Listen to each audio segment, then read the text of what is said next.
Yo, yo, yo, yo. Welcome to the podcast for champions with your host, Brian Poole, and co-host, Roger Thomas. Roger, tell the people what's up. Man, it's WrestleMania week. That's what's up. Oh, man, WrestleMania this weekend. I'm pumped. I'm pumped for it. I'm pumped. Man, I've been pumped all week, man. Like, I didn't even want to go to work. But I know that there's money to be made. There's food that needs to be on the table. There's clothes that I got to put on my kids' back and bills that got to be paid. So, yes, I had to go to work.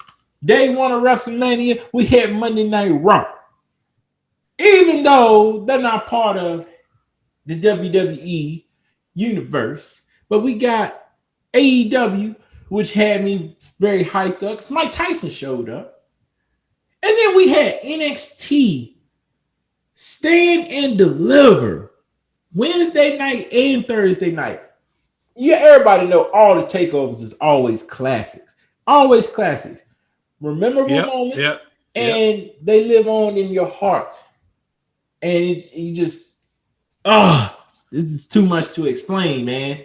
Then SmackDown finished off the show, with Daniel Bryan, Edge, and Roman Reigns all cutting some good ass promos. I'm pumped, man. Good promos. And then the fact that WrestleMania used to be on Sunday night, now ever since last year, due to the pandemic, they decided to change because WrestleMania is just too big, and they want to put all your favorite wrestlers on the pay-per-view. They decided to split it up in 2 nights. 2 nights, man. That's why I said I'm so pumped, man. Like wrestling all week, man. All week. But before we get to the main topic tonight, because tonight we will not be covering no NBA, no NFL. It's just wrestling. Might cover a little AEW, but it's just focused on WWE right now because this is WWE week. This is WrestleMania week. Some big things happen this week.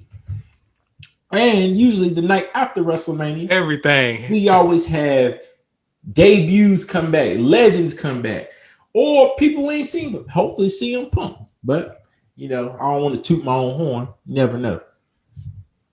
Yeah. It's possible. It's possible. Very possible. But, before we get to WrestleMania, Roger, I just got a few questions I want to ask you, man. Since it's WrestleMania week and WrestleMania starts tomorrow at 8 p.m. For you subscribers, it is not on the WWE Network no more. WWE Network has converted over to Peacock TV. So if you want to watch the historic 2-night pay-per-view of WrestleMania, go ahead and subscribe to Peacock. They got a special right now to where you could pay only $2.50 to watch WrestleMania. Now, I don't know if it's ads or not, but I'm pretty sure it is. But if you pay the $10, you get ads. I mean, you get no ads. So just think about that in your pockets. Maybe your mom, your dad, your grandma, your grandpa can hook you up. You don't want to miss this, man. This is going to be a big WrestleMania. Like, we ain't got the big key factors. We ain't got Taker. We ain't got Cena. We ain't got Triple H. So there's no telling how this show is going to turn out. But there's no legends at all on it. What'd you say, Roger?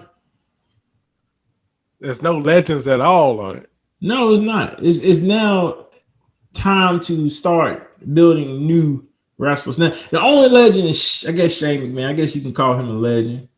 Edge, a legend. But other than that, that's it. Yeah. This is focusing on the youth now. But Roger, I want to ask you a question, man. Like, if you could pick 5 Mr. WrestleMania. Now I'm just saying they ain't gotta be main eventers, but who you think like makes WrestleMania? Your top 5. I'm gonna ask you your top 5, and then I'm gonna give you my top 5, and we can agree or disagree. It's past or present. Do they have to be no matter? All time top 5. You can start from all time 1 to 5. As your 5 is your best, or you can go 5-1. Well, we'll do 5-1 because everybody's used to that. 5-1. Okay. I got to go with Hulk Hogan, number 5. Number 4, Bret the Hitman Hart. Number 3, Undertaker. Number 2, Diesel. And number 1, Shawn Michaels. Your facial expression. Of all time? Of all time, Mr. WrestleMania. I'm talking about who makes WrestleMania. All time. It's been 37 WrestleMania. Well, 36. 37 starts tomorrow. It's been 36 WrestleManias. And that's your 5? The only 2 that I can agree with is Bret Hart and Michaels. And Taker. Yeah. And Taker, excuse me. Those 3. Yeah. Hogan? Yeah, Hogan. And Diesel. Think about it. No. Diesel. I'm gonna give you my 5, and then we gonna debate. This man said Hogan and Diesel. Hogan and Diesel. Now I can think about 2 to 3 matches off the head with Bret the Hitman Hart. Him and Shawn Michaels. That's one of my favorite all-time Iron Man match. They went into sudden death. And the submission match between Bret Hart and Steve Austin. One of my favorite. One of Stone Cold's iconic face reactions when the blood was just coming out. And he didn't even tap out. He just passed out. Yeah. Shawn Michaels with his matches against The Undertaker. Back to back. Him and Stone Cold at WrestleMania 14. Shawn Michaels and Ric Flair at WrestleMania 24. 24. Even Shawn Michaels and Kurt Angle at WrestleMania 21. I can keep going with Shawn Michaels. Yeah. I can keep going with Taker. Taker and Lesnar. You know, Lesnar beat the streak. Taker and Lesnar. Taker and Shawn Michaels back to back, year and year. 26 and 27. I'm not going to say much about him and Triple H because, I mean, they fought each other 3 times. I guess the Hell in a Cell one was good. All of them were good. Well, I say the one with Taker and Triple H when Taker got whooped so bad he couldn't even walk out the ring. He just collapsed. That told me right there he got his old ass whooped and still won. Taker and Randy Orton. That was one of my favorites. Taker and CM Punk. Taker and Flair had a great story. They had a good story behind it. But, I mean, that's it. Can you remember a Diesel match? The only one Hulk Hogan is Andre the Giant. That's the only one that people talk about. Okay, you got Hulk Hogan. You got him versus Ultimate Warrior, WrestleMania 6. One of the best matches, hype matches I ever seen. You got the Mega Powers, him and Macho Man, WrestleMania 5. Okay, let me keep going. If you can't give me 4, Hulk Hogan and Sergeant Slaughter. So he's a Mr. WrestleMania. I don't gave you like 5 right there. I was about to say, like, if you can't give me 5 matches with Hulk Hogan, that's good, man. The one with Ultimate Warrior is good. Andre the Giant, of course. I think he said Sergeant Slaughter and Macho Man. Okay. You got him and Sid Justice in WrestleMania 8. That bitch you see it? Yeah.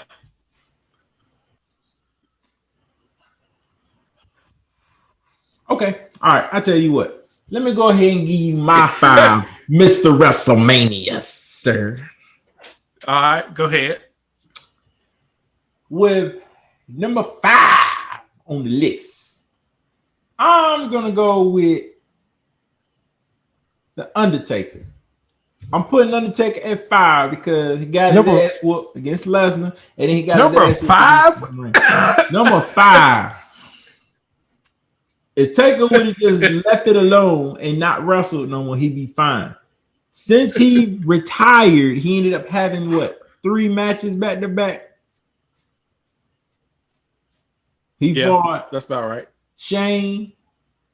Then he fought Reigns, and then he turned and fought AJ Styles. Yeah. Undertaker's done. He washed up. Okay. Yeah. Number 4. I agree. I'm gonna go with John Cena. There's not a WrestleMania that goes by that you don't think of John Cena. I can name Cena. Now, I ain't talking about WrestleMania 20 when he won the United States Champion against this Big Show. I'm talking about WrestleMania 21. JBA won his first WWE Championship.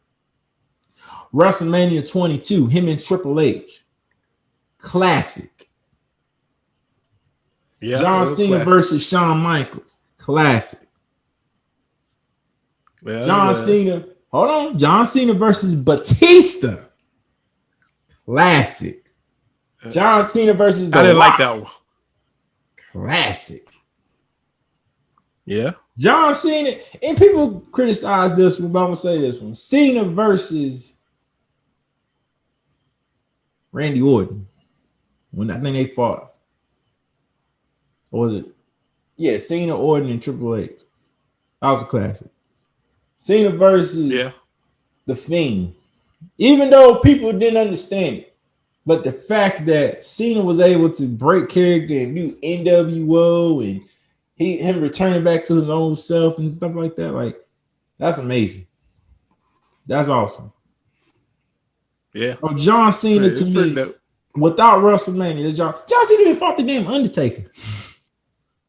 He even called out the Undertaker because the Undertaker wanted a quick match with the Undertaker. Because he said he never had a match with Taker at WrestleMania. So to me, John Cena makes WrestleMania. Whether he shows up, shows his face, cuts a promo, wrestles, hate him or love him, he makes WrestleMania. So I put John Cena right there. I can't argue with you on that. Cool. Okay. All right. Here we go. Number 3.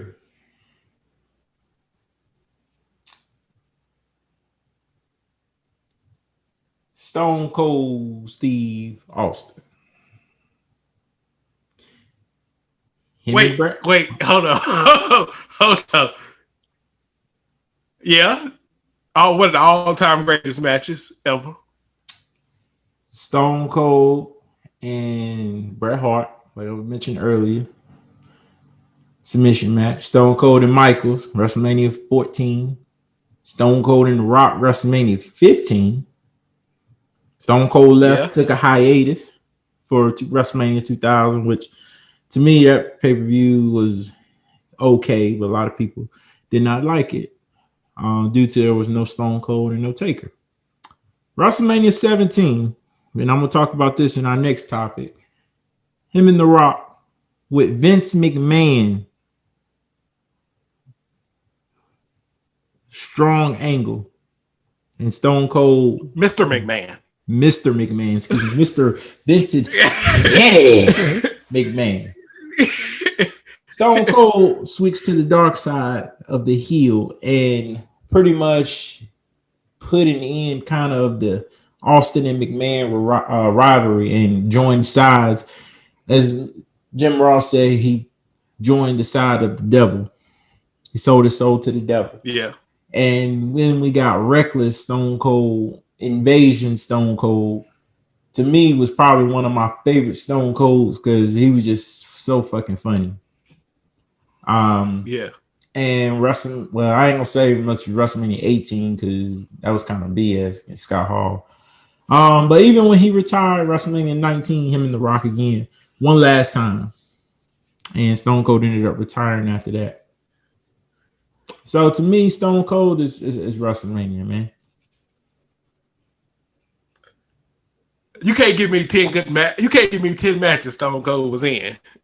Okay, you didn't give me 10 with Hulk Hogan, so I don't want to hear that. You didn't give me 10. You give me 10. I can give you 10 with Hulk Hogan. Nah, you good.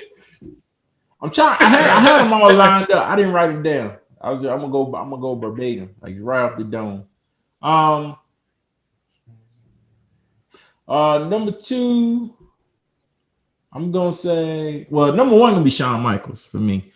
Like I said earlier, the Iron Man match. The Iron Man match.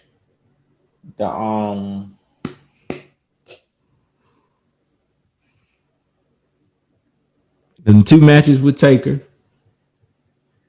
Ric Flair. I mean, anything Shawn Michaels touches go. Even the one with him and McMahon, like that match was just fun. It was just fun. Yeah. It was. Yeah, it was. It was. For my second, I'm gonna go back to my number 2. Crap. I forgot who it was gonna be, but I'm gonna just throw a name out there. You ready for it? Yeah, I'm ready.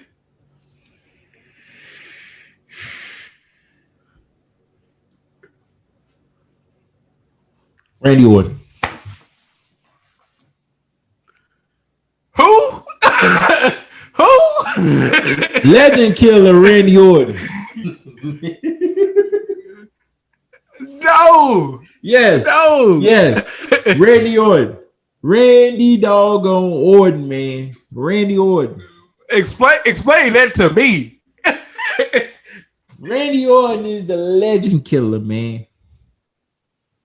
Debuted at his very first WrestleMania 20 with Evolution with Ric Flair and Batista against the Rock and Sock connection in the Rock and Mick Foley, and he won. How many main events he been in? He's been in a few. He was in one against Triple H at WrestleMania 25 Classic. He was in one with Rey Mysterio and Kurt Angle. He lost, but it was a classic. He was in another one with Triple H and Cena, classic. Him and Seth Rollins. So Orton has his best matches at Mania, except for the one he did with Bray Wyatt that year. That was just a weird match. Randy Orton makes WrestleMania. He does the fun. But it worked. Even the match with him and Edge last year was classic. You can't say it won't. Yeah, it was. Yeah, it was. It on my Mr. WrestleMania's right there. Taker, Cena,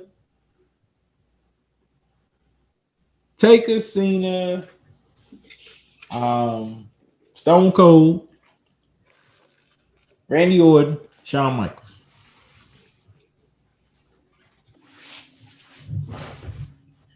You say you're number 1, Shawn Michaels.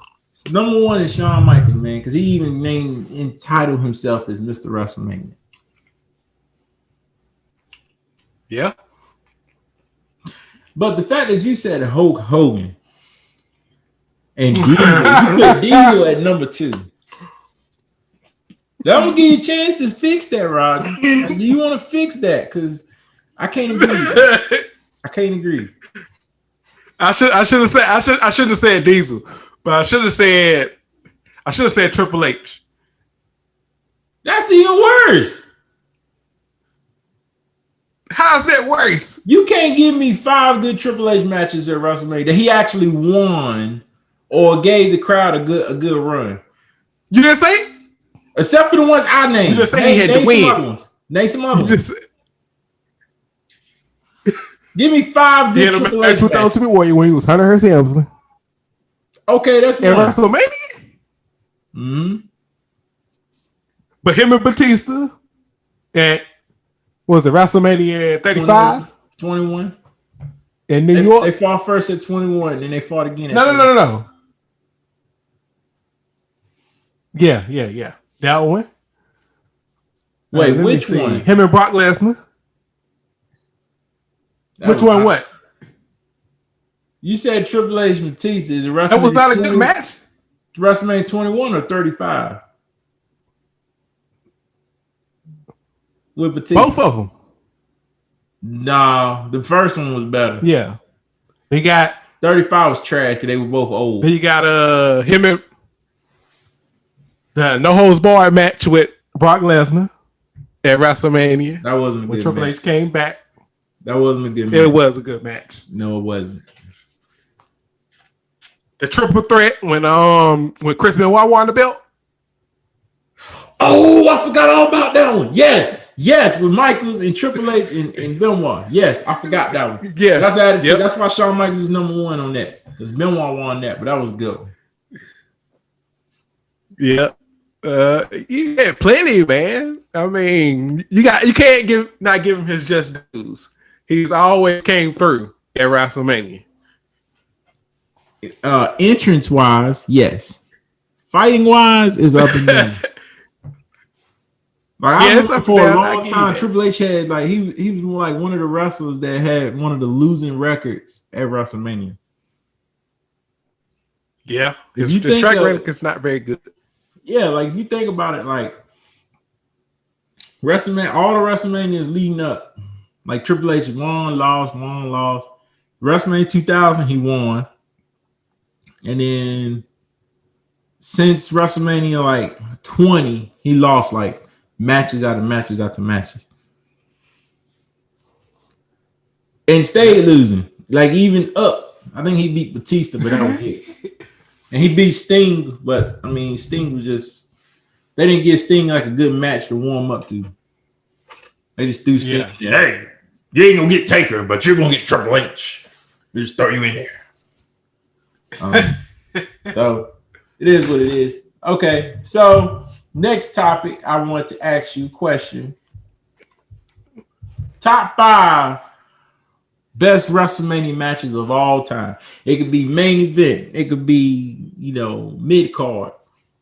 As long as it ain't pre-show. Top 5. Your best to your good matches to your best. Like absolute. Like you can go back to this day and go back and watch. 5. And you better not say no damn Diesel.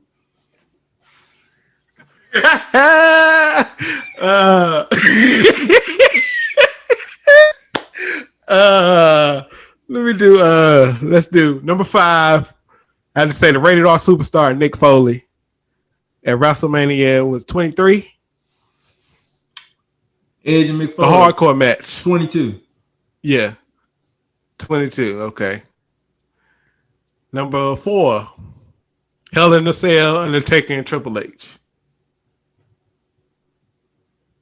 Number 3. CM Punk and Chris Jericho. Ooh, yeah. Yeah.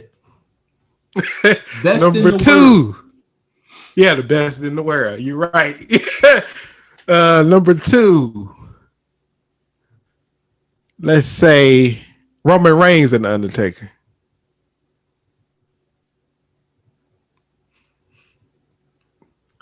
I know that was a shocker. Your list just died just now. It just died. Your list just died. Your list was looking like, okay, it's better than his top 5 Mr. WrestleMania. And now I'm like, damn, he put Undertaker and Reigns as number 2 as like his best. Now let me take that back. Hogan and the Ultimate Warrior, WrestleMania 6. One of my favorite matches as a kid. Okay. And I still go back and watch that match. Okay. And number 1, the Iron Man match. Iron Man, Bret Hitman, and Shawn Michaels. Okay. Number 1. Thank you, Roger, for fixing that. All time. I appreciate it. Okay. I did like that match, though. That match was all bad. Like, it was terrible. It was so bad the damn fans was hitting beach balls in the stadium just to stay entertained because it was just boring, man. Because that was the match. Undertaker came back. I think he just had hip replacement surgery, and he couldn't move around in the ring like he wanted to. Yeah. So, I mean, and he said that in the Last Ride documentary. You can catch that on Peacock, by the way. He mentioned that he wished he would have had a better match with Roman Reigns because, he had surgery, and then Vince was like, hey, I need you for Mania. And he's like, shit, I ain't even prepared. Because Undertaker had the little gut and everything. Yeah. So anyways, my top 5 WrestleMania matches of all time, to the point where I got to go back and watch them. it would have to be Shawn Michaels and Ric Flair's number 5. Because both of them were kind of at the end of the road, and it made us motherfuckers cry. Especially when Shawn Michaels said, I'm sorry, I love you. And when Shawn Michaels kicked his damn throat, hey, Shawn Michaels laid down on his knees and held him by the head and probably told him, thank you for making this a great match and good luck in retirement or whatever he probably told him. Yeah. And it made Shawn Michaels become kind of a heel because people were booing his ass. Like he had no other choice but to. So that'd be number 5. And if y'all want to go back and watch that was at WrestleMania 24. WrestleMania 24. 7 or 28? 24. 24. It was 24. Number 4, I would go with Eddie Guerrero and Kurt Angle. WrestleMania 20. No. Dude, no. Guerrero won the WWE Championship. Wait, no. I take it back, no. He defended the WWE Championship because he beat Lesnar the pay-per-view before that at No Way Out, 2004. Eddie Guerrero beat Kurt Angle. And he did the live cheat steal move, and it was a classic to me. That's when the shoe came off, right? Yeah. Kurt Angle's face. And went back and rolled his ass up. Like, that's one of my favorites because I love Kurt Angle. Number 3, best WrestleMania match of all time would have to be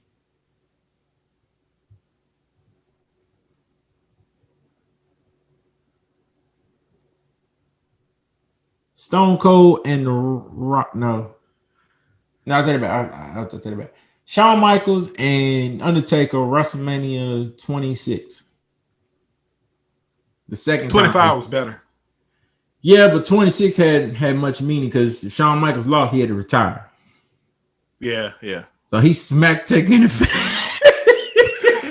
And Taker picked his ass up and gave him the damn tombstone powder. And then he just laid his head in. Undertaker jumped in the damn air and laid it. I was like, he is fucked. He is done. He is done. He said, he's like, lay down. Shawn Michaels said, Undertaker said, pick his ass. Boom! I was like, damn, I don't think he ever jumped up in there and did a tombstone like that. I thought he broke Shawn Michaels' neck. Collarbone or something. Undertaker and Michaels. Number 2 would be Benoit, Triple H, and Michaels. WrestleMania 20, triple threat for the World Heavyweight Championship. Because Benoit won, and then they celebrated him winning his first World Championship. Eddie Guerrero come down there and celebrate. Very iconic moment. And then, they passed away, of course. About 4 years ago. Yeah. 4 years later or something like that. About 2 to 3 years later, they both passed away. And they both came into the WWF at the time as the Radicals with Perry Saturn and Dean Malenko. So that would be number 2. Number 1 would be Stone Cold Rock, WrestleMania 17 in the Astrodome or something like they called it down there in Houston, Texas. Yeah, the Astrodome. Yeah, WrestleMania 17. That changed a lot because like Stone Cold and Rock built up this tough rivalry, and McMahon, like I said, he came in there. Had Shane McMahon came in there, and everybody tried to screw over the Rock, and then just so happened Vince McMahon and Stone Cold shake hands at the end, and you just couldn't wait till Monday Night Raw. Like, all right, it got to be an explanation behind this. Like, and you can look at anybody's top 5 or whatever, you gonna see Rock and Stone Cold, WrestleMania 17 at least in the top 3. And then except for me. Well, except for Roger, y'all. But I like WrestleMania 19 when they fought again one last time. The Rock, I feel like he broke something in Stone Cold's neck or something because that motherfucker hit him with 3 rock balls, and that third last one he hit him with, you could hear something in the ring go. I was like, oh shit, Stone Cold didn't even move. But that's my top 5 right there. Sorry, I took a little time because I had to really think about it. I'm the one who came up with the No. You good? You good? I'm the one who came up with the idea, and I'm like, damn. I got a What's up? I got a question for you before we get into Stand and Deliver. Stand and Deliver. Top WrestleMania of all time. What's that? Top WrestleMania of all time. Like the whole event. Like my favorite WrestleMania of all time. Top one of all time. Wow, right? You really got to think on that one. 36. Oh, man. I can tell you my top one off gate. All right, I got you.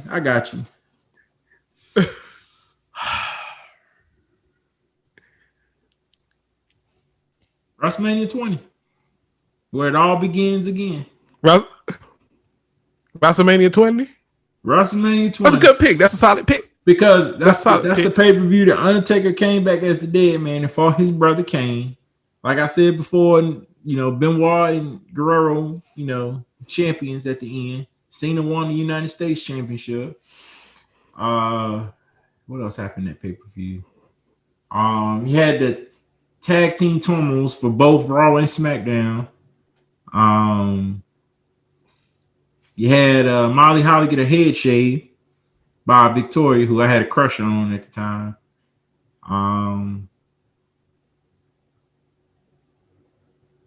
Yeah. And then, I don't know, it's a toss-up because I like WrestleMania 21 also.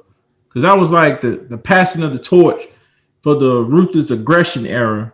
Because 20 was kind of like attitude and ruthless aggression. And then 21 focused all on ruthless aggression. Like the wrestlers in that era, like Guerrero and Mysterio, classic match. Undertaker and Randy Orton. Kurt Angle and Michaels.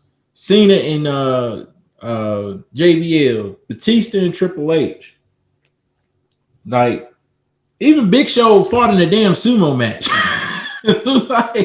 How legendary classic can that be? Muhammad Hassan showed up at his one and only WrestleMania before he got fired. So, it's a toss-up between them two. 22 was good also, but I think it was more dedicated to Eddie Guerrero. So I felt like it was just written. So that's mine. Toss-up between 20 and 21. For me, it was WrestleMania 6 for me at the Sky Dome. That was a lot of, back then, they had it put together then, but that was my top. Honorable mention, I would have to say WrestleMania 30. Yeah, 30 was good. All right, honorable mention for me, 17. Yeah, 17. 17. I can watch that. I can watch that whole one. Yeah, and then the triple threat match between Kane, Raven, and what was it? Rhino? No. Kane, Raven. Yeah, I think it was Rhino. Like, that was a classic to me. Because they were just doing crazy shit. Like, Kane got into a cart and started chasing Raven down. No. It was Big Show. Big Show, Kane, and Raven. Yeah. And a triple threat for the hardcore belt. Like, that was just funny.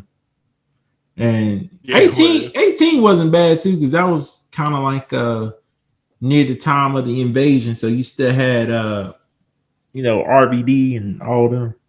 Taking Triple H. No, that was Taker and Flair, that one. And then Rock and Hogan. Yeah. But, okay, so we're going to take a break from WrestleMania at this time. And we're going to focus our attentions on the two-night event that occurred early this week. NXT Stand and Deliver. Last episode, I mentioned to Roger that a specific someone was going to win, but he didn't believe me. I told him it was going to happen. I'll just play the theme music.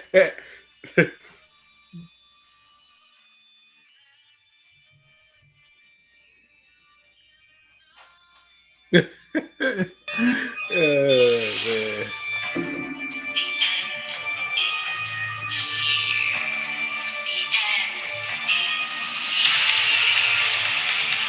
Fall and pray. Fall and pray. We talk about new NXT champion Karrion Kross. Karrion Kross, boy. Don't try to sit there and act like you ignore me, Roger. It's okay, man. It's okay. That man never lost his belt. He got stripped from it because of his injury when he fought Keith Lee.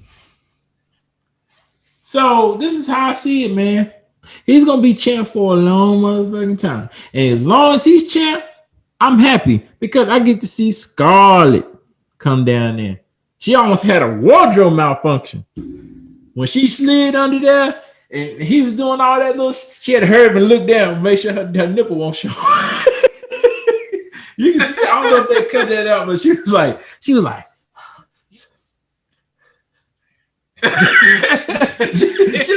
sure. I was like, woo, I was like, yo, I think she gonna have a wardrobe. I was like, that'd be something. Peacock just switched over. They already got to edit their first event.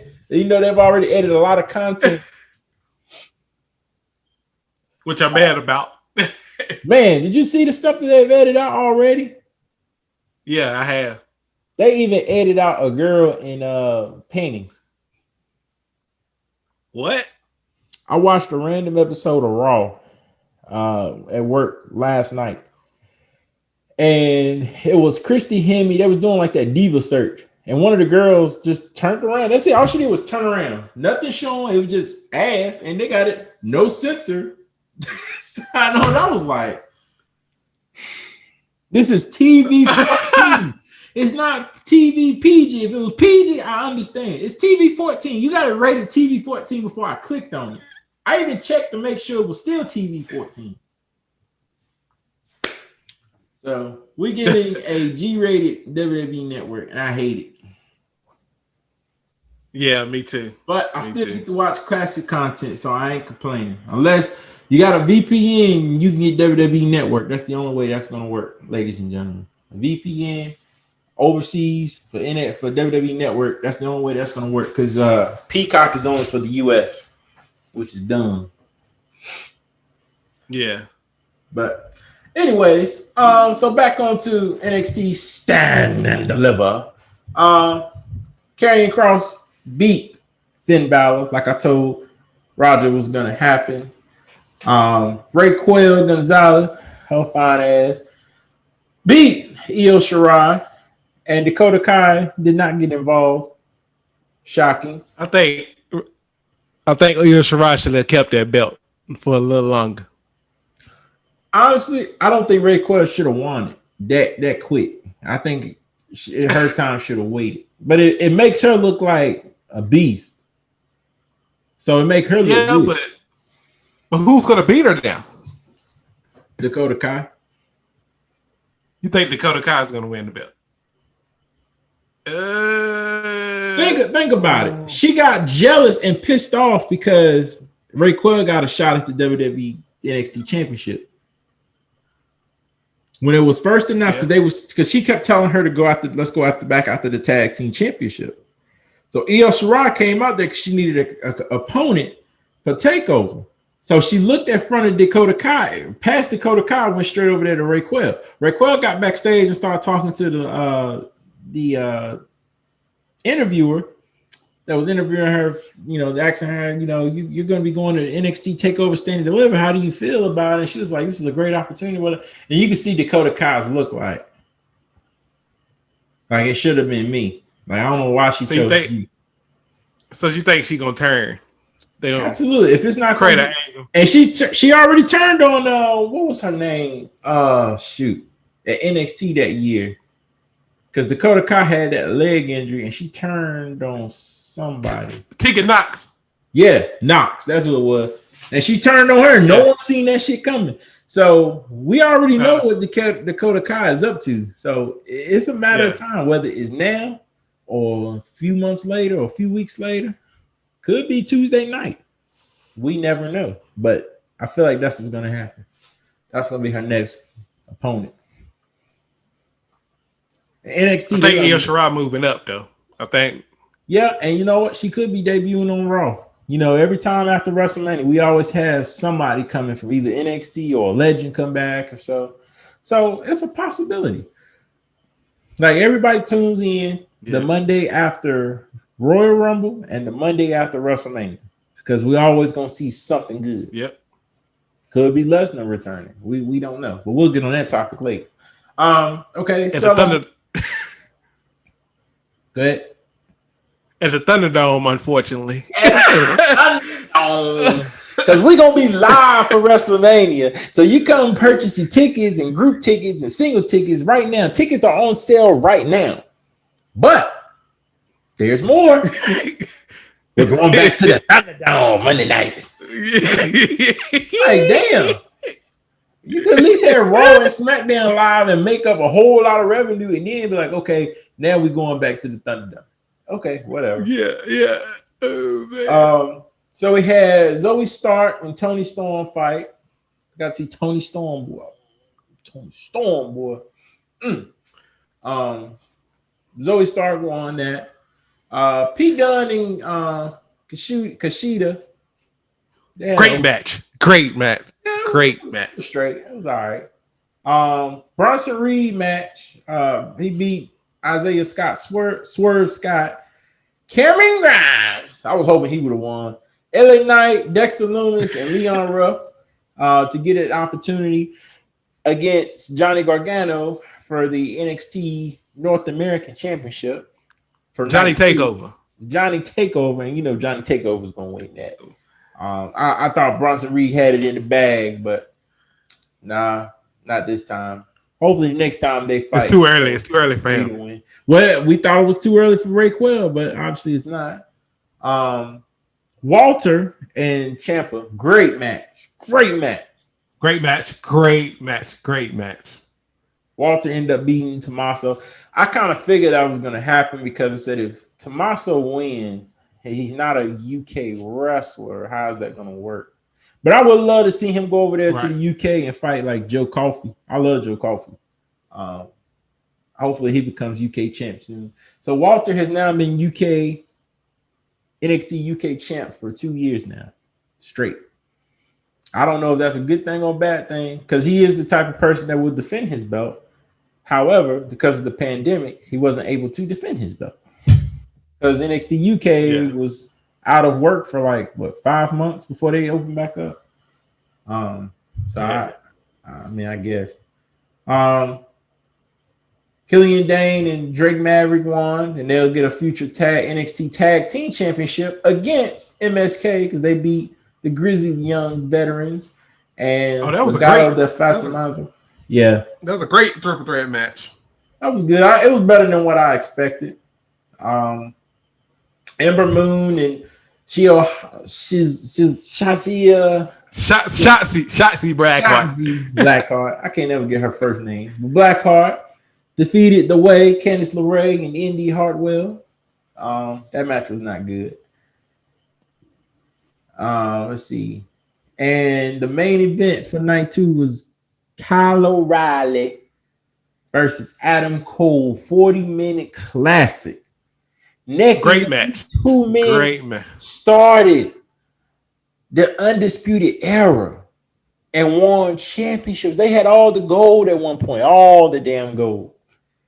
And Adam Cole just got sick and tired of Kyle O'Reilly finally getting some shine. I mean, this man fought Finn Balor at the last NXT and had a classic. Almost won the belt.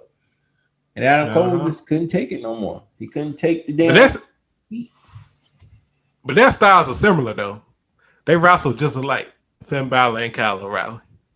I think Riley's more physical. He gets down and greedy. This fucker put a chain around his leg and hit this one right there. And as soon as he hit the damn chair, I was like, that's it for him. I was like, damn. That's it for him. He went night-night. He went boom. Yeah. That was it for him. But, oh, Another classic. I don't know how I forgot it.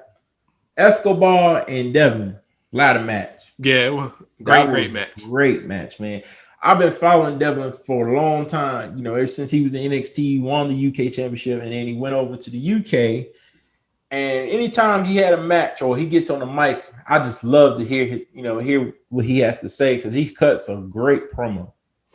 And Escobar kind of had to grow on me a little bit, but I think it was good for him to win the undisputed NXT Cruiserweight Championship. Now it's like, okay, what's next? Because apparently the NXT Cruiserweight Championship, you fight on 205 with it, I guess. Is he going to be going to the UK? Is Devlin back in the US? Who's going to be his next number one contender for Escobar's championship? I'm pretty sure we're going to see a rematch between him and Devlin. Hopefully an Iron Man match. Because, like I said, them boys went at it. But when he went through that ladder, I was like, that's it for you, man. I can't help you for that. So your review overall, would you give it 1 out of 10? Mine's gonna be a 9. I say 9. It was great to have fans back there. Oh yeah, to have a live crowd for once. When you text me and said live audience, I was like, oh shit, it is. It was great. Yeah, we haven't seen that in a while. Yeah. Great show, great match. They put everything in order the way it should have been. Great storylines. Mm-hmm. Yeah, I love it. I do think they're going to lose some stars because they're going to move up. No, I think NXT should just focus on their brand. Like 2 superstars I would love to see back in NXT is Ricochet and Aleister Black, and then Andrade. I know Andrade, he's done with WWE, but I mean, I would just love to see those 3 because those 3 were young, talented in NXT, and then they moved up to the main roster and haven't done nothing. Yeah, like Ricochet tonight on SmackDown had a chance to win the Andre the Giant Battle Royal. He was the main Final 4 and got eliminated, and I was just like, yeah, man, you got so much talent. Yeah, they don't know what to do with him. That's what it is. Same thing they're doing with Keith Lee, man. Like, what is going on, man? Like, all you had to do was bring this dude into the Hurt Business. You broke the Hurt Business. That was another thing that pissed me off. It broke up the damn Hurt Business, man. I was getting to that too. Like, they broke up their best faction. The best damn faction. I'm like, okay. So you know what that means? Lesnar's losing the belt tomorrow. The only way this is gonna work, Lashley got to win the damn championship. That's the only way. Because if he lose, it makes the Hurt Business look trash. It make Lashley look trash. It make McIntyre look like he can beat any damn body. And it's just all messed up. What's going to tell you what's going to happen is if McIntyre gets booed on his entrance, I guarantee Lashley's keeping that belt. But if McIntyre's cheered, McIntyre's going to win that belt. Vince is going to change that finish somewhere or another. All depending on the crowd reaction. He always do it. And how he's going to do Roman Reigns. Roman Reigns is his golden ticket. I don't think Edge is going to win. I don't think Edge is going to win either. See, Daniel Bryan is the... I don't know what they're going to do. I think he retiring after this, I think. I think that's what they're getting to. Yeah, I think so. I mean, it kind of sound that way in his promo he was cutting. Yeah. Him throwing in there like one more chance, and I'm like, shit, he might actually win it. Just to, be like, all right, I won the Universal Champ because he hasn't won the Universal Championship. So, but that's gonna kill Roman Reigns' momentum, though. It's gonna kill Edge's too. That's what I said. And even Sonya Deville was like, I think it should just be Edge and Roman Reigns. Battle of 2 eras. And I'm like, damn, that is true. Attitude era, Ruthless Aggression era versus the PG trash ass soft era. I don't know. I mean, It's so many ways it can go. But I mean, and then if Roman Reigns wins, you could start a storyline between Edge and Daniel Bryan, two wrestlers who were on the sideline for years, kind of retired, and then they ended up coming back into WWE. True. I mean, it's a storyline in itself, but what do you do with Reigns if that happens? What can you do with him? Nothing. He fights Sami Zayn. I believe in Sami Zayn. Sami Zayn said he's the Intercontinental Champion. He never lost. He say fight Sami Zayn. Nah, for real. He might actually. I think Roman Reigns' next opponent might be Big E. Because think about it. Big E's about to fight Mania. He's already hyping it up. For the people that's listening, Wale will be performing Big E's entrance music for the pay-per-view for his fight against Apollo Crews. So Crews could end up winning because this is his type of match. I never heard of a Nigerian drum fight. Crews has to win. He has to make his character legitimate. He'll win, and Big E will not fight him no more. Big E will go after well, shoot, I'm going after the main title now. Says Edge and Daniel Bryan gonna have their little battle. I'm going after Reigns. Yeah. And he could probably convince to get Jey Uso back on, his side. Because, they were boys, when beating New Day and Uso fought. Yeah. But since we're talking about WrestleMania, we're going to move over to the WrestleMania predictions. And we already talked about Lashley and Drew McIntyre. Who do you think is going to win? I know you said it depends on Vince McMahon. I'm going with Lashley, man. You can't. You already killed the Hurt business. Don't kill this man's character too. Yeah, I go with Lashley too. Lashley. At least I hope so. Lashley. Leo, man. Lashley.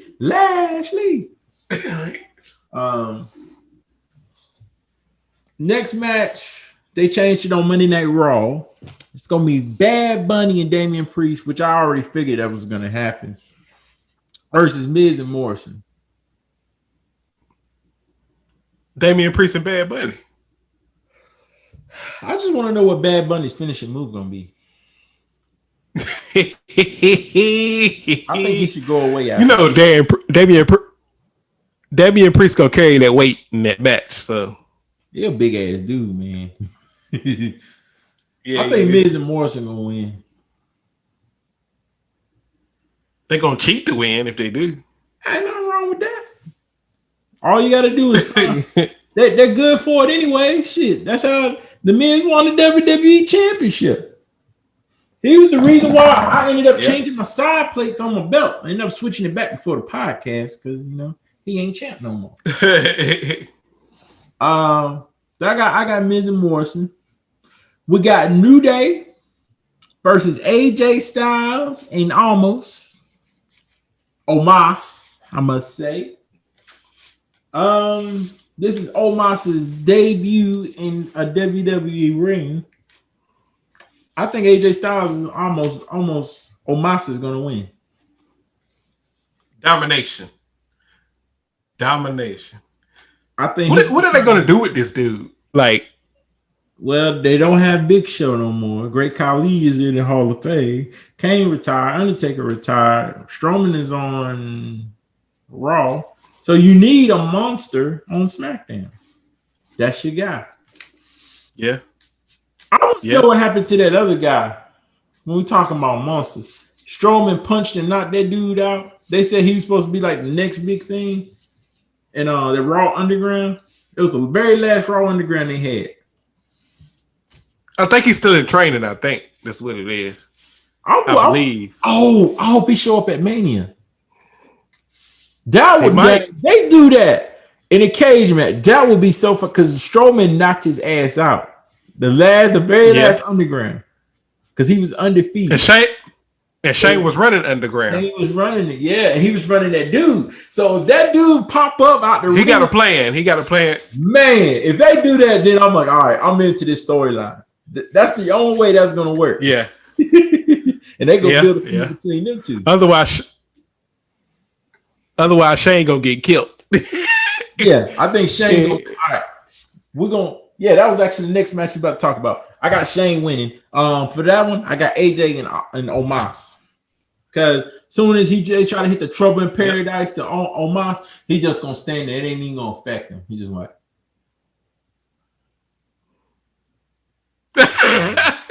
That's a big dude, man.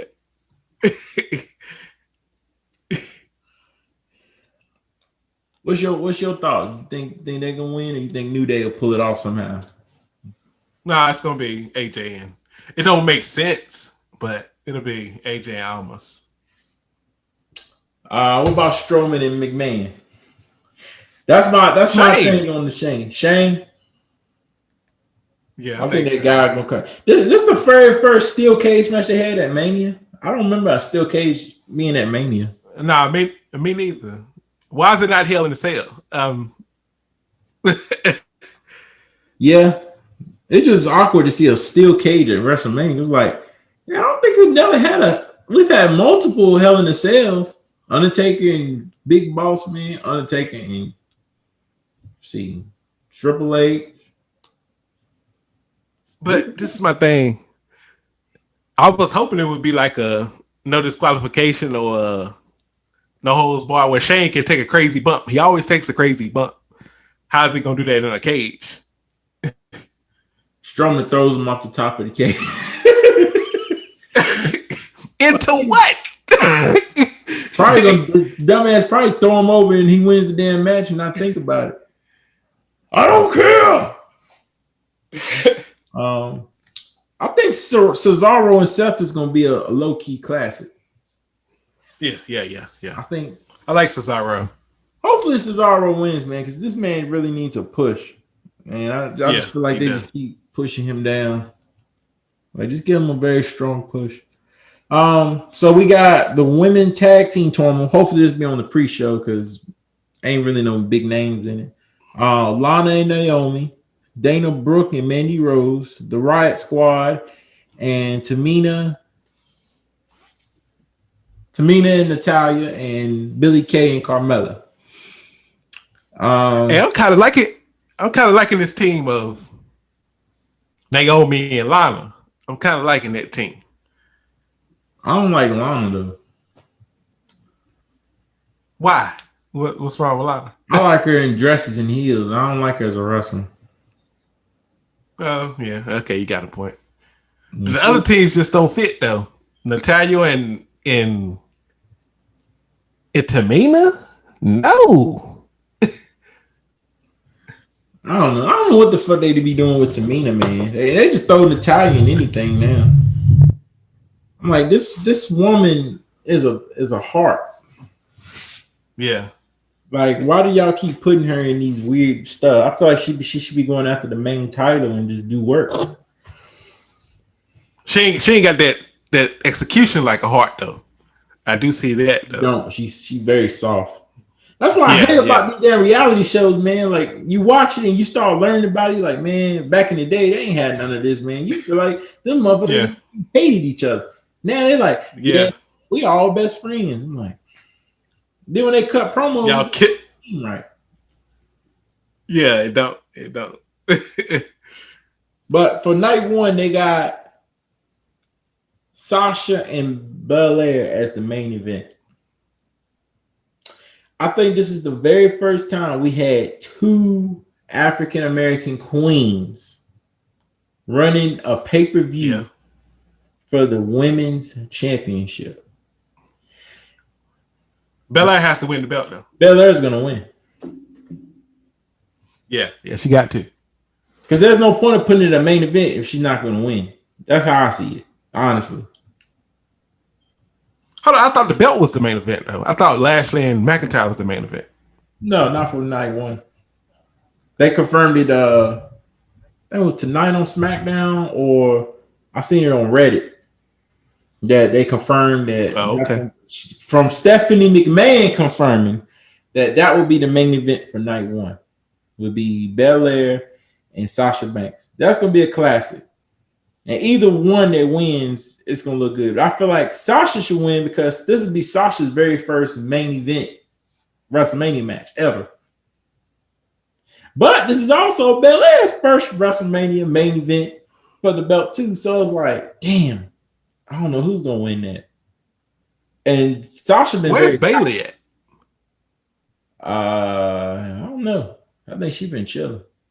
I ain't seen her since Rumble.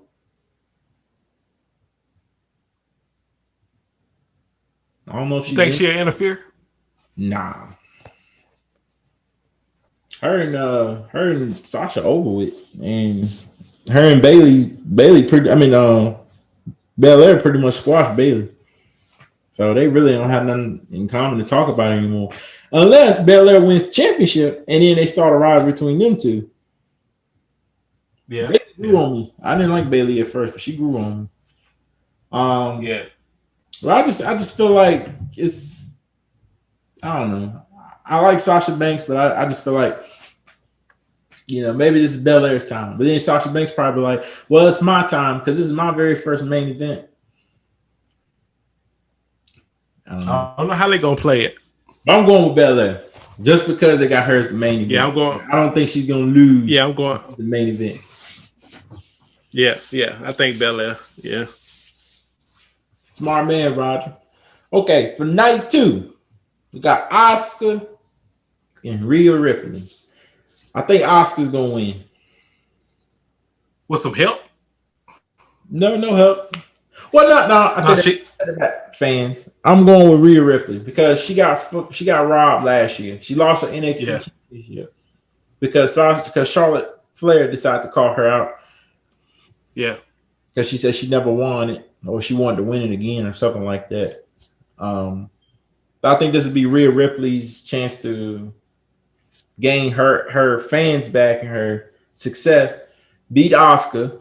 Asuka takes a break, go back to Japan or whatever, or take a hiatus.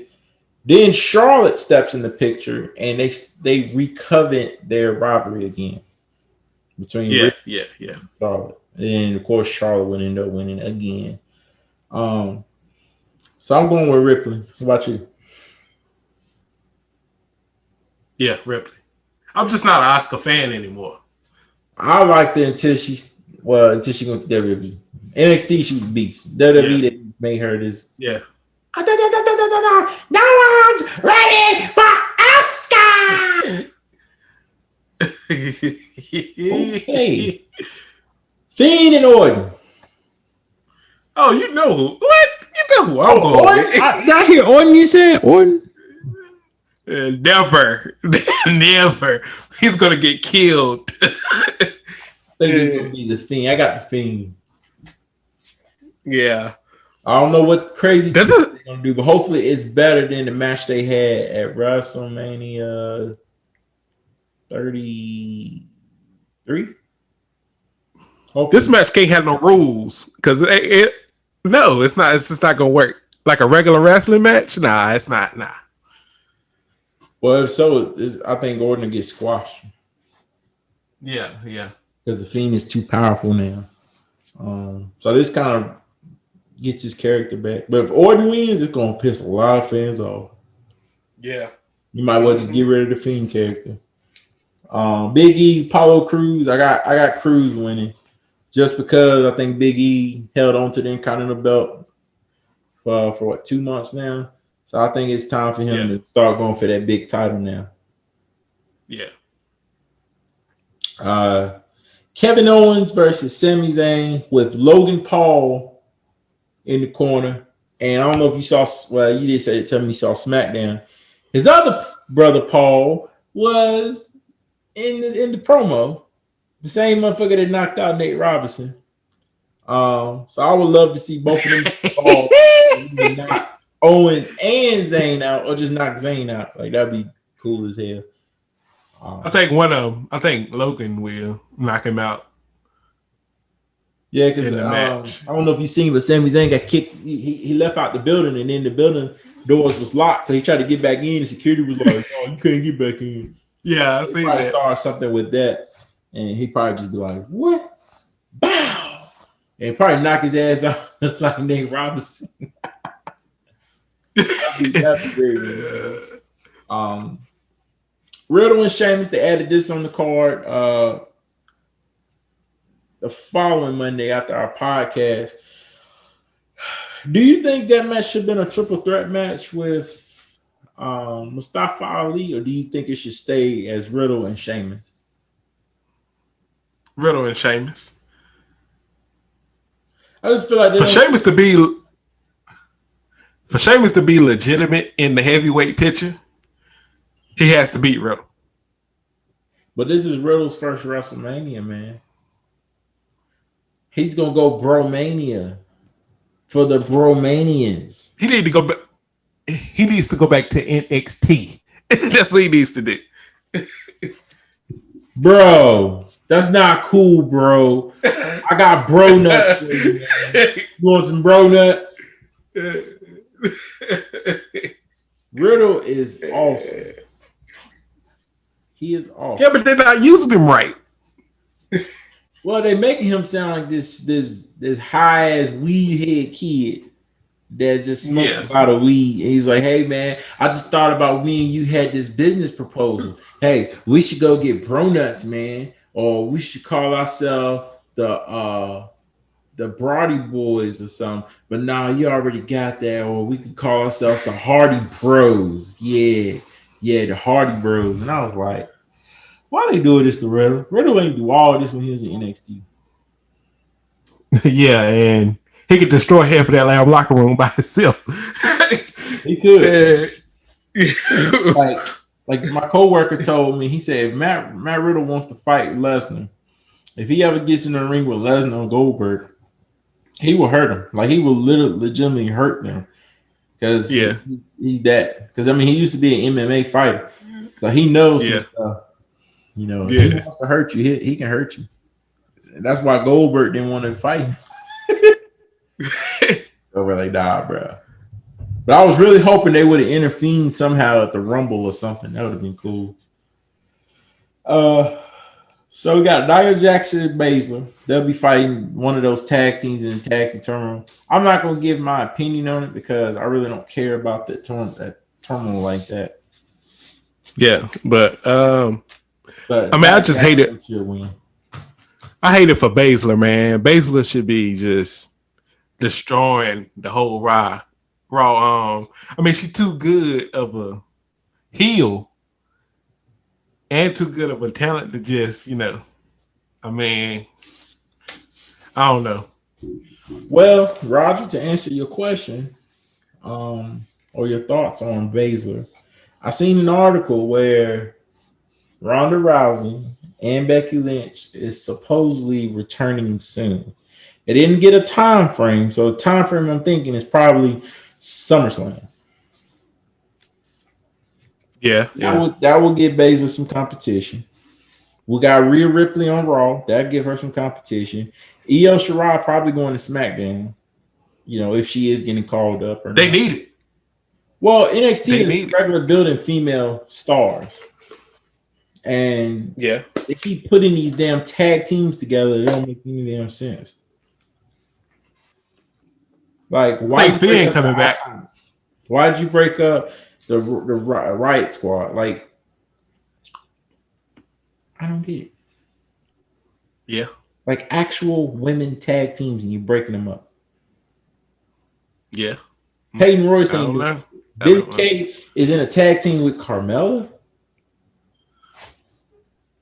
Hey, Mella is money, man. Mella is money, but she is better as a single. Her and Reginald, they were funny as hell together. They broke them up.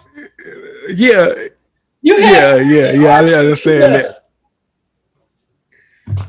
And where the fuck R-Truth been at? I ain't seen or heard from him since.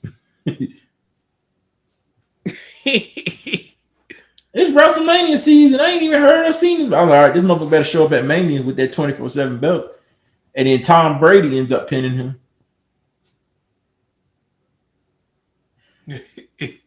Do you think it's time for R-Truth to win the WWE Championship? I do. You know, he's only had one title opportunity, and that was against Cena in 2008. He hasn't had a shot at the WWE Championship. It was good. It was a good match too.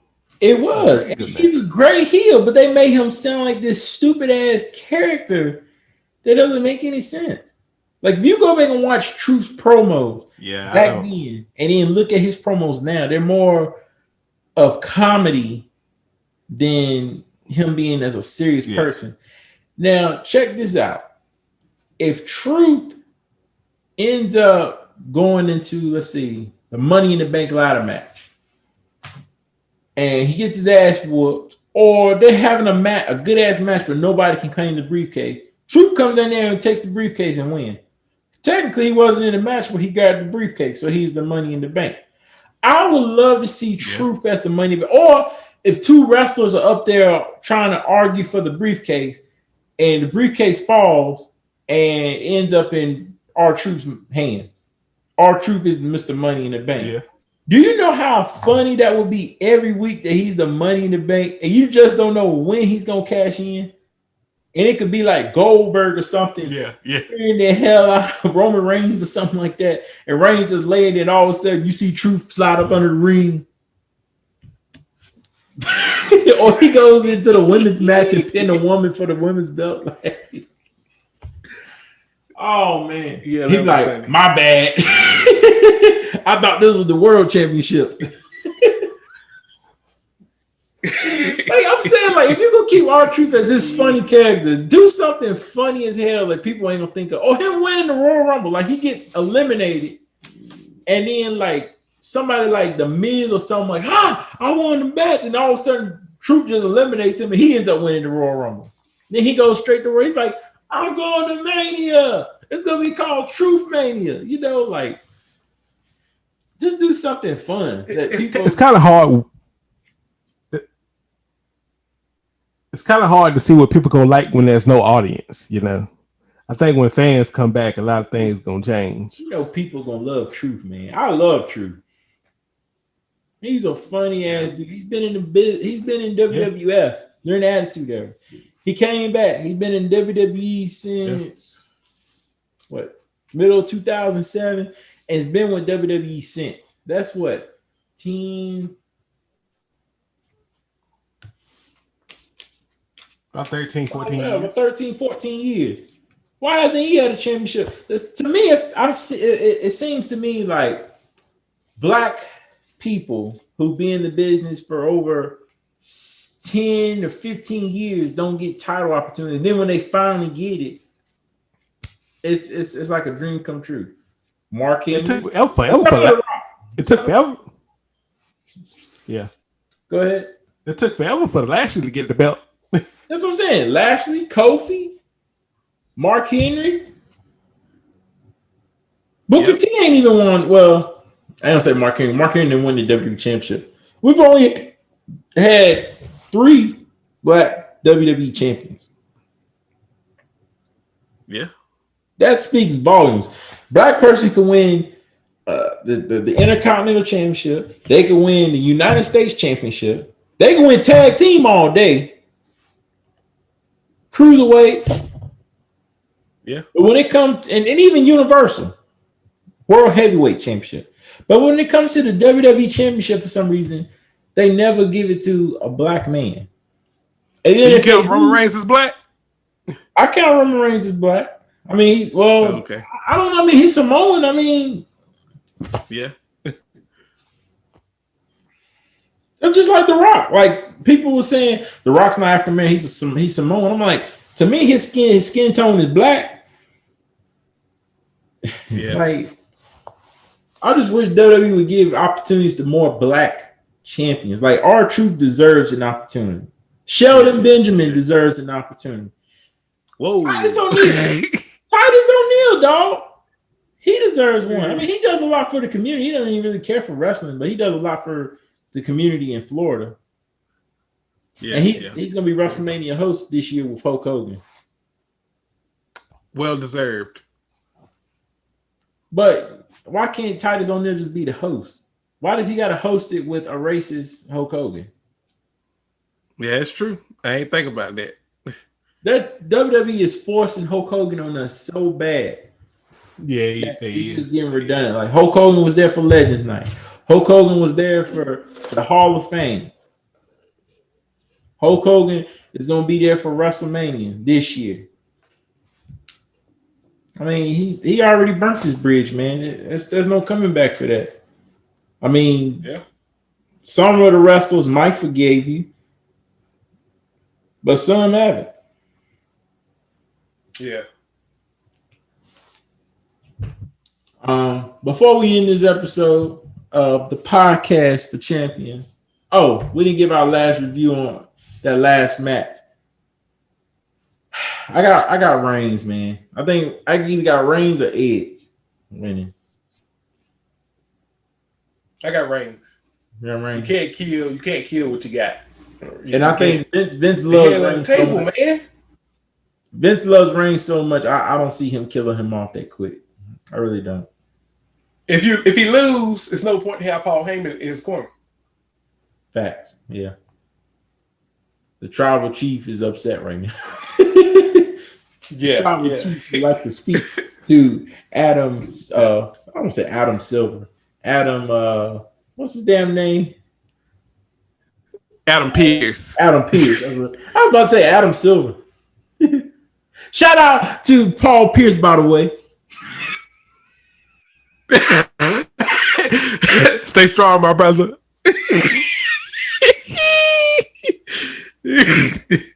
I seen that shit on Instagram. Brad, strippers and weed. I seen that shit. Bruh, ain't no damn way ESPN gonna let that shit slide. He just sitting there like, hey. Nah. I found out that somebody hashtagged and sent him because he got fired from ESPN. They offered him $250,000 to run a strip club or do something. I forgot what it was. Go live with strippers or something. And that's why he said there's always another blessing around the corner. Something like that Paul Pierce said. And I was like, damn, he about to get way more money than what he got on ESPN. Just by having strippers and doing whatever he wanted to do. Bro was having a good old time. Yeah. I think what got them was the weed. Yeah. I mean, strippers, dude, everybody go see strippers. If I was rich and wasn't married, you had to throw that in there. Or my wife just didn't care, because I'm, a famous basketball player. I'm pretty sure she would not mind. I'm like, baby, I can't see you tonight. I want to go see some ass. Okay. Facts. But anyways, so I'm just gonna throw out two random thoughts. So if we have any returns for Raw or SmackDown, after Mania, who do you see coming back? Finn Balor to the main roster? Yeah. Raw or SmackDown? Have to be SmackDown. Have to be. They can't put him on Raw with the theme. Yeah. Obviously, it would work though. It would work. No. They have to bring that character back. Nah, Demon King is dead, man. I hate to say it, but it is. I was expecting to see him last, for Stand and Deliver. I was like, that would have been dope as shit because they kind of teased it. Like they had all on the wall, all his. Yeah, they did tease it for what's called. And the last one they showed was the Demon King, and I said, "Oh shit, this motherfucker about to come out as demon." I'm like, man, Roger about to have a field day. Like the demon is bad. Because, like you said, he teased. But now, but it was more like a tribute. Yeah, in that whole entrance. So I was like, yeah, I guess he moving back up. Well, I guess he which they need him. Return wise, I can see. Return wise, it's hard to say. I know Becky, Ronda, them ain't coming. Not to Raw as a return, but I say Bailey since she been out. That's really it. I mean, I don't see nobody else who could come back.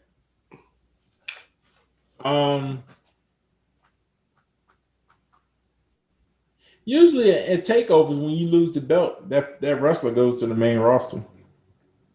But I just don't see, that's what I'm saying.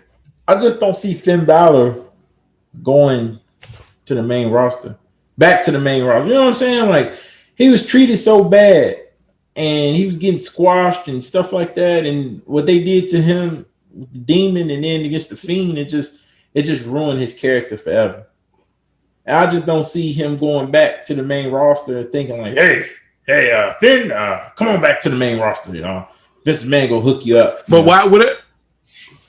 What is he else he got to prove in NXT to make Roman Reigns look strong? I mean, I can see him building a feud with Cross again. That was a great match, man. That was a great match. But you can only do that so much. Yeah, but NXT is about building. They build rivalries. Like, they build shit to it go for a while. We ain't seen Double Team Dream in a while because of some shit that he went through. But I mean, they doing him wrong though. I mean, he didn't get charged with anything. He didn't. But it's kind of like Lars Sullivan. Lars Sullivan just like sucking dick. He got caught with a gay porno back when he was young, and it jeopardized him. Oh, yeah, you didn't know about that? That's what happened. Somebody was searching and found a gay porno on him on Pornhub, and it went live. Like, it was like literally him. I didn't watch it, but I seen like someone took a screenshot of his face, like he had his shirt on. He was just like, so that's why they must have searched his real name or something. No, and here's the thing: like, WWE took him away from TV for a while. He came back. He had a dark ass beard. He came back even bigger. He fought, what was it, the Lucha House Party or something like that, and he fought somebody House Party. else, Yeah. And then that was it. Like, he went gone, and then WWE released him.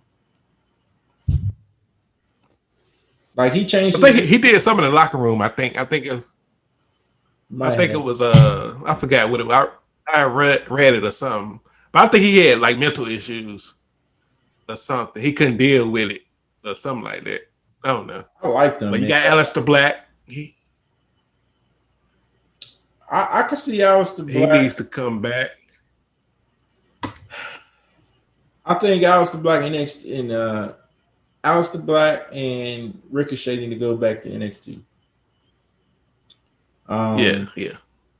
NXT, like, Tommaso Ciampa and Gargano was teased to go to the main roster. I don't know if you remember, but when Triple H was teasing those wrestlers, Ricochet, Aleister Black, Johnny Gargano, Tommaso Ciampa.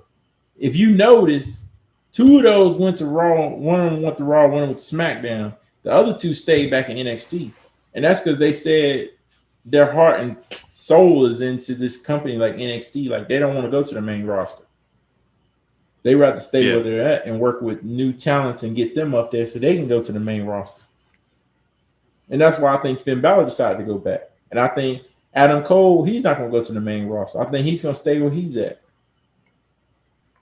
Because he could have been went. Some people just want to be there because, I mean, that's where the competition at. They have great matches. They ain't going to get squashed. More creativity. Yep, more creativity. Look what they did to Keith Lee, man. Keith Lee went. His first night on Raw, they changed his theme music. Basket my guard. For he is limitless. I'm waiting for the beat to drop. It's people were so he changed his whole attire and everything, man. I'm like, man, he's like he about to bust through that shirt. He look like Brandon Gregg.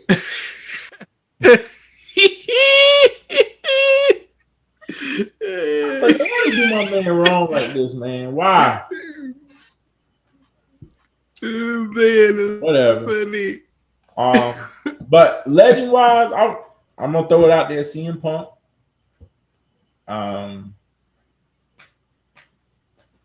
Maybe JBL, because JBL kind of teased it in his Hall of Fame speech. I didn't watch all the Hall of Fame, but I seen his speech. He kind of teased it, so I was like, well, most of everybody that goes into the Hall of Fame, they come back and have like 1 or 2 more matches or so. I don't think JBL had like a life career injury. I think he just retired because he was just getting old. I didn't even get a chance to watch the Hall of Fame. I need to go back and watch it. Well, I've only watched JBL's speech, and British Bulldog's son gave a speech on his dad. That was real good. And I think I got to where it was, I think Kane or somebody was about to go talk. It was good. I gotta finish watching it. You can watch the Hall of Fame ceremony on Peacock.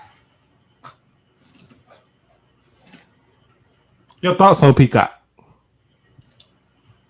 I like it, but WWE Network into it, I don't like it as much. Yeah, I think it should be its own separate thing.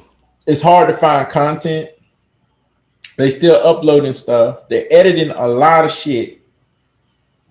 Like, yeah, they're editing girls in panties. Like, I'm like, so you mean to tell me I can click on a movie on Peacock and watch this movie that's R-rated or PG-13 and I'm gonna see ass and panties, but WWE that is TV-14 rated, bra and panties, I can see titties, but I can't see ass. Like somebody said, Peacock's new symbol should be the right to censor. That's what it should be. And just I think this sold out with that one. I don't understand why he did that, but for the money, man, that's it.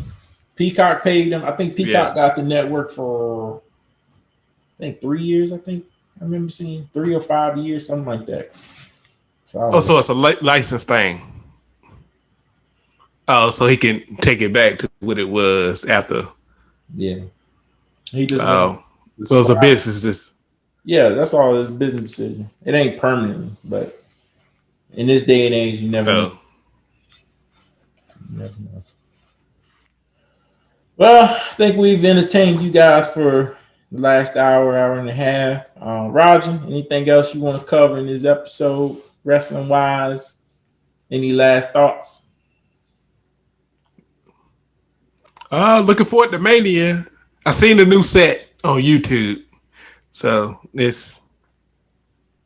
they went all out with it. I mean, it's better to see they went all out live than seeing it in the Performance Center. I think it's the same set they was gonna have for last year.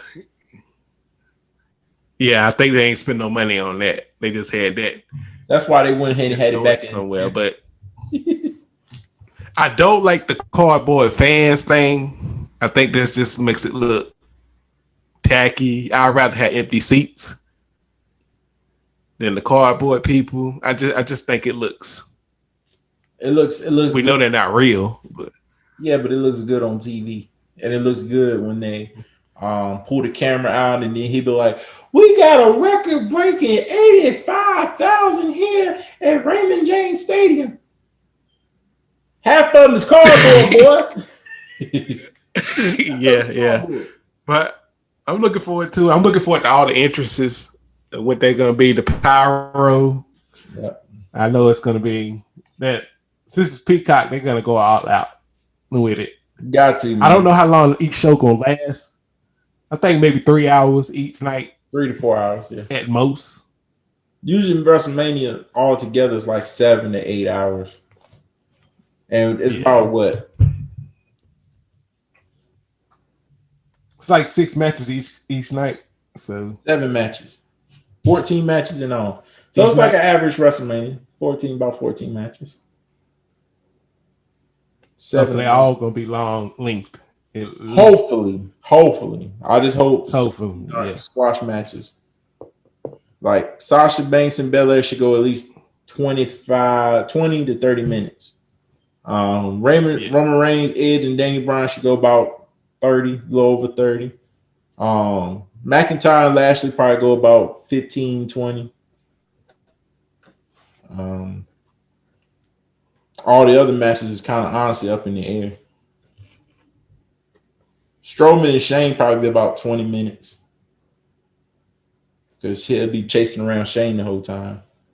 Cesaro and Seth probably about 15. Bad Bunny and Mid. The only quick match gonna be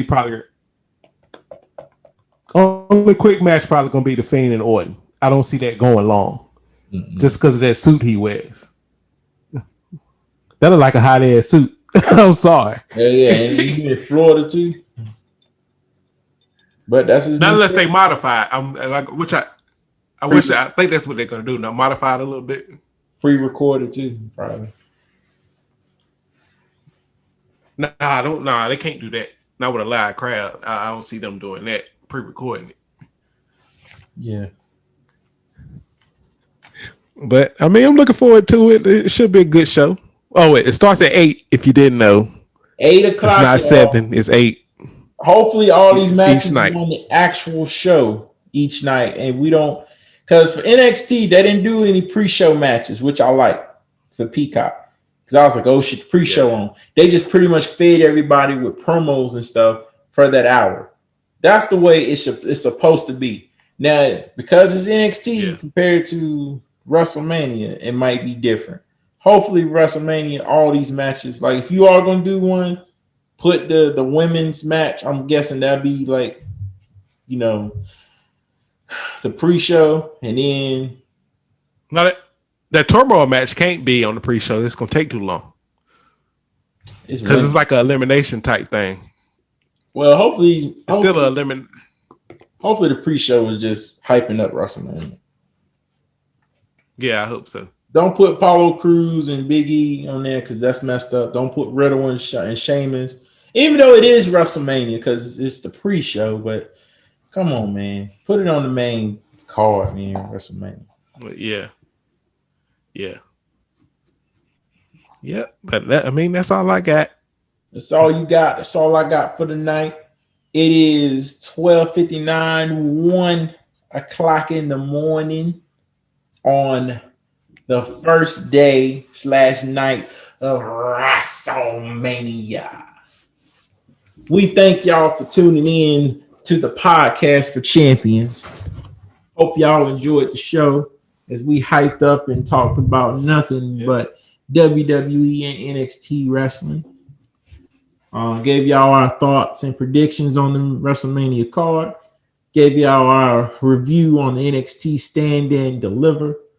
Night 1 and night 2 pay-per-view. Gave y'all, me and Roger, top 5 Mr. WrestleMania wrestlers and also the top 5 best WrestleMania matches of all time. And any returns the night of WrestleMania in case, it is a legend or like Roger said, an NXT call-up such as Finn Balor returning, which could happen. But I prefer him staying on NXT and building a strong rival with Karrion Kross and hopefully bringing back the Demon character that way. And then if it does go back to the main roster, he got his character back. We do plan on doing another episode Sunday night after night 2. So y'all be on the lookout for that. And we're just going to give the whole review on night 1 and night 2 and probably go into specific things we caught in each match and, give y'all a good show for the people that did miss the WrestleMania. Hopefully you don't miss it. It starts at 8 o'clock on both nights, night 1 and night 2 this weekend. Follow me at Living Legend _BJP. Follow this podcast, the Podcast for Champions, on YouTube, Apple Music, Spotify, and Apple Podcasts. You can follow my co-host Roger Thomas at Roger T Productions on IG. This is a busy man. Facts. Co-host. Busy to work. Videographer. Photographer. If you a model and you listening and you want to hit up my man. My man will get you right. I'm his manager, by the way. So you come through me if you need to. Nah, I'm just playing. But nah, for real though. If y'all need any photo shoots or video work, because I know, COVID's kind of still there, so we're still taking those safety precautions. But if y'all need a wedding recorded or need photographer, hit up my man Roger. He got great prices and can pretty much hook you up with a great package deal. But this is the Podcast for Champions signing out, and like I said, we'll be back again Sunday night, tomorrow night. So y'all take care. Facts. And God bless. Peace. God bless. Oh, wait. Before I end, I want to give a rest in paradise to the man, the dog, DMX. I should have said it earlier in the show. Yeah. I should have said it earlier in the show, but I apologize about that. God rest your soul, man.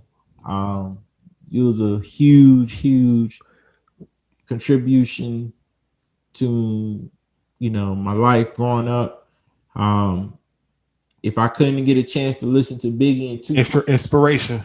Yeah, definitely huge inspiration. God-fearing man. The only rapper to sell 6 #1 rap albums. 6. Dropped 2 albums in 1 year. Like, this man was all it, and then, he got hit with, drug charges, cocaine, and a couple other stuff happened in his career and jeopardized him. And as you can see, DMX even did a versus with Snoop Dogg early as last year. You can see that DMX was starting to get his life back together. He even did a Rough Riders Chronicles on BET. Yeah. Pretty much discussing how he started up and how Rough Riders became a thing and how, they signed Eve and Dragon and all of them. And, life hits you unexpectedly.